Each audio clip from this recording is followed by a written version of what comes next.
தற்கொலை செய்து கொள்வதற்கான தகுதியும் தேவையும் எனக்கு இருக்குது. ஏன்னா நான் வாழ்ந்து முடிச்சிட்டேன், என்னுடைய கடமையெல்லாம் முடிச்சிட்டேன். நான் வாழணுங்கிற அவசியம் எனக்கு இல்லை. இந்த கடமை முடிச்சிட்டேன். நான் ஏன் சாகணும்னு நினைக்கிறேன் அப்படின்னா, நோக்காடு வியாதி எனக்கு இதுதான் உடம்பு, இதான் உடல்நிலை முடியாகி போச்சு. இதுக்கு தீர்வுலாம் கிடையாது, மருந்து கிடையாது. தினமும் சித்திரப்பட்டு தான் வாழணும்.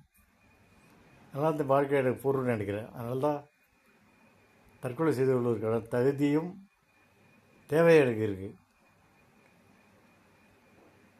என்ன பண்ண முடியும்? நான் பேஷண்ட் ஆகிட்டேன், நோயாளியாக வீட்டுக்குள்ளே உட்காந்துட்டேன். நல்லா எனக்கு தேவை, என்னோடய தேவை நிறைவேற்றுறதுக்கு யாரும் கிடையாது.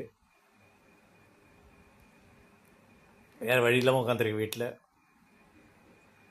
அமைதியாக செத்து போடணுங்கிறது என்னுடைய ஆசை. சித்திரை செய்கிறாங்க, வாழ்க்கை வாழ்க்கை வாழ சொல்லி வாழ்க்கை எனக்கு செய்கிறது சித்திரை தான். என் வாழ்க்கை இது கிடையாது. வாழ்க்கை முடிஞ்சு போச்சு.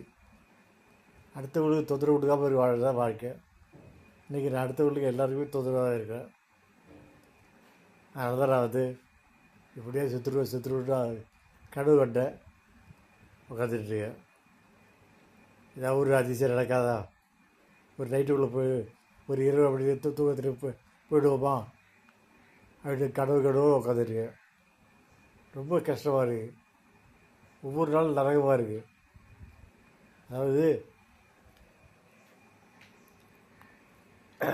வாழ முடியாத சூழலை நினைத்து பாருங்க, எப்படி வாழ முடியும்? அந்த சூழலில் எப்படி நம்ம கஷ்டப்பட்டு இப்படி வாழறது? அதுதான் எனக்கு உள்ள ஆசை. சீக்கிரம் செத்து போட்டு தான் என்னுடைய கனவு. என்றைக்கு அந்த வாய்ப்பு வரப்போ தெரியல. ஒரு நாளும் தரகமாக இருக்குது. கடவுளே, என்னை கூட்டு போயிட்டு கடவுளே, நன்றி.